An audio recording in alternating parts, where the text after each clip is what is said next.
नमस्कार, आप देख रहे हैं स्वतंत्र समय और मैं हूं आपके साथ आयुषी भाटिया। आज हम एक खास मुद्दे पर बात करेंगे और वो मुद्दा है पितृपक्ष का। इस पर बात करने के लिए हमारे साथ मौजूद हैं उज्जैन के पंडित अंकित दुबे, जो तीर्थ पुरोहित हैं। इनसे हम जानेंगे पितृपक्ष के बारे में वो खास बातें जो सभी धर्म प्रेमियों को पता होनी चाहिए। नमस्ते पंडित जी, तो आप बताइए कि पितृपक्ष कब से है और इसकी क्या मान्यता है? पितृपक्ष 18 सितंबर 2024 से प्रारंभ हो रहा है, जो पूर्णिमा से प्रारंभ होता है और अंत इसका अमावस्या सर्वपितृ अमावस्या पर रहता है।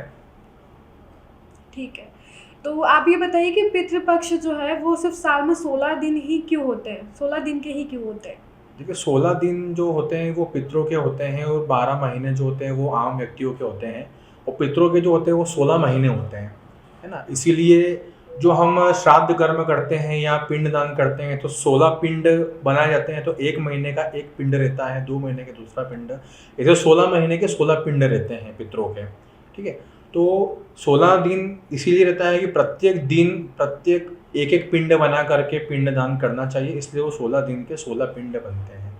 इसलिए 16 दिन ही पितरों के माने गए हैं शास्त्र के अनुसार। ठीक है। मेरा एक क्वेश्चन था कि त्रिपिंड श्राद्ध का क्या महत्व है और इन दिनों में क्या हम पितृदोष की पूजा कर सकते हैं? बिल्कुल, बहुत बढ़िया सवाल है आपका आयुषी जी। पितृपक्ष में हम पितृदोष की शांति अवश्य कर सकते हैं, इसमें किसी प्रकार का कोई संशय नहीं है। और त्रिपिंडी श्राद्ध का महत्व यह है कि 3 पिंड जो बनते हैं वो 3 पीढ़ियों के बनते हैं। मातृपक्ष, पितृपक्ष और ससुराल पक्ष के 3 पिंड होते हैं, जिसको हम ब्रह्मा विष्णु महेश के रूप में भी मानते हैं, मान्यता देते हैं इन चीज़ों को। और जो पितृ, जो आपका जो सवाल था कि पितृ शांति करवा सकते हैं, पितृदोष की शांति हम करवा सकते हैं क्या इन 16 दिवस में, तो बिल्कुल करवा सकते हैं आयुषी जी। इसमें किसी प्रकार का कोई समस्या नहीं है, क्योंकि पितृदोष शांति इन 16 दिन में करवाने का महत्व यह है कि जिसकी कुंडली के अंदर कोई भी प्रकार का किसी भी प्रकार का दोष होता है या पितृदोष होता है या काल सर्प दोष होता है, तो उनको शांत करने के लिए हम पितरों का तर्पण करते हैं, हाँ, पिंडदान करते हैं, पितरों का आगमन देते हैं, भगवान विष्णु का पूजन करते हैं। सभी प्रकार से हम इसका विधान बता सकते हैं आपको। ठीक है, तर्पण किस प्रकार के होते हैं और इनमें हम किस भगवान को पूजते हैं? तर्पण 4 प्रकार से बताए गए हैं, वैदिक अनुसार जो बताए गए 4 प्रकार से बताए गए हैं। वो देव तर्पण है, ऋषि तर्पण है, यम तर्पण और मनुष्य तर्पण है। और जो आपका प्रश्न है कि किस भगवान का पूजन पितरों को मान्य होता है, तो भगवान विष्णु जी के अवतरित जो शालिग्राम देवता जो है, शालिग्राम देवता को ही पितरों का देवता माना गया है, क्योंकि पितृ का सीधा कनेक्शन जो होता है वो भगवान विष्णु से होता है, जिसको हम बोलते हैं वैकुंठाधिपति, है ना। पितृ जो होते हैं या हमारे जो प्रेत होते हैं, जिसका हम कर्म करते हैं, दशा कर्म करते हैं, एकादश कर्म करते हैं, तो हम तो सब छाया करते हैं पितरों का। तो पितरों से हम यही कहते हैं कि आपकी छाया हमारे परिवार में बनाए रखना, एवं भगवान विष्णु जो कि शालिग्राम में स्थापित रहते हैं, शालिग्राम देवता में इनको स्थापना रहती है, उनकी स्थापित रहते हैं। शालिग्राम देवता से हम यह कहते हैं कि हमारे पितरों को, हमारे प्रेतों को, जो कि पितृ बन चुके हैं एकादश कर्म करने के बाद में, उनको आप सदगति प्राप्त करें और वैकुंठ लोक में निवास देवें। तो इससे सीधा कनेक्शन पितरों का रहता है भगवान विष्णु से। जैसे कि अभी कुछ लोग जो है आज के दिन पूर्णिमा बना रहे हैं और कुछ लोग जो है वो कल, तो ऐसा क्यों है? देखिए, तिथियों की जो भ्रांतियां है वो सदियों से चलती आ रही है। हाँ। कई इस दिशा में जाता है, कई इस दिशा में जाता है। बेसिकली जो दिशा है वो 10 दिशाएं बताई गई है शास्त्रों में। मुख्यतः 4 दिशा है ना, पूर्व पश्चिम उत्तर दक्षिण, तो 4 दिशा है।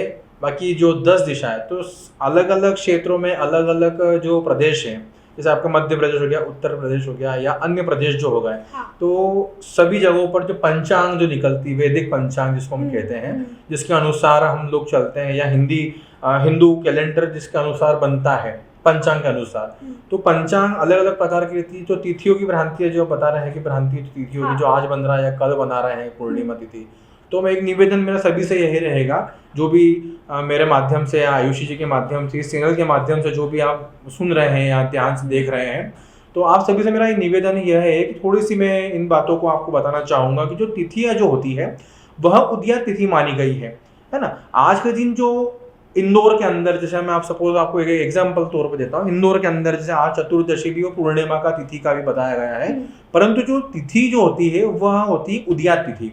ठीक, उदयात तिथि में ही हम तिथियों को मान्य करते हैं जब तक सूर्य उदय ना हो जाता है। सूर्य उदय से ही और सूर्य अस्त तक की तिथियों को मान्य करा जाता है वैदिक पंचांग के अनुसार। सूर्य उदय जब होता है तो ही हम तिथियों को मानेंगे।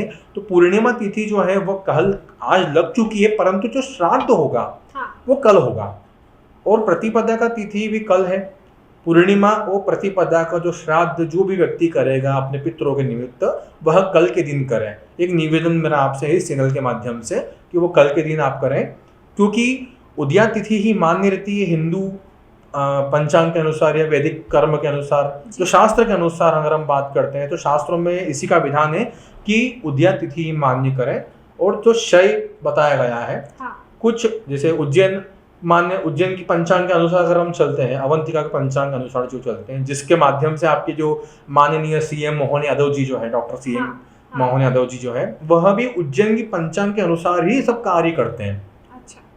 उज्जैन की पंचांग अनुसार इसलिए काम करते हैं क्योंकि उज्जैन जो है वो काल की गणना का केंद्र है। राजा विक्रमादित्य की नगरी रह चुकी है, बाबा महाकाल की नगरी है, माँ हरसिद्धि जो शक्तिपीठ है, 51 शक्तिपीठों में जो हरसिद्धि माता जो है वहाँ शक्तिपीठ विराजमान है। माँ शिप्रा जो उत्तर वाहिनी मान्य है ना, एकमात्र जो नदी है जो उत्तर दिशा में बहती है। वहाँ पर जो तिथियों की जो गणना जो होती है वह उज्जैन से ही होती है। काल की गणना का केंद्र उज्जैन है। मध्य जिसको कहते हैं, जहाँ से मंगल मंदिर की स्थापना है, मंगल का मुख्य स्थान है उज्जैन। नवग्रह का मुख्य स्थान उज्जैन है, जहाँ से कर्क रेखा गुजर के गई है। कर्क रेखा अगर आप देखते हैं तो जो 12 राशियों में से एक मान्य जो कर्क रेखा जो है, कर्क रेखा भी उज्जैन से गुजर के गई है ना। तो तिथियों की भ्रांतियां अगर आप लेकर चलते हैं हम तो तिथि जो है वो पूर्णिमा और प्रतिपदा का शय बताया गया है कल उज्जैन पंचांग के अनुसार। और आज के दिन जो चतुर्दशी और पूर्णिमा का जो बता रहे हैं इंदौर के अनुसार अगर चलते हैं तो इंदौर का मैं किसी का भी मैं यहाँ पर खंडन नहीं करना चाहूँगा मैं इस मंच पर आकर के। और बस मेरा सभी से निवेदन यही है कि कल के दिन आप पूर्णिमा और प्रतिपदा का श्राद्ध करें। इसमें जो शय बताया गया है, बाकी जो द्वितीया से लेकर के 2 अक्टूबर सर्वपित्रा अमावस्या तक किसी प्रकार का कोई शय नहीं है, इसमें कोई संचय नहीं है। हाँ, वैदिक पंचांग के अनुसार ही कर्म करें, कैलेंडर के अनुसार कोई भी कर्म ना करें।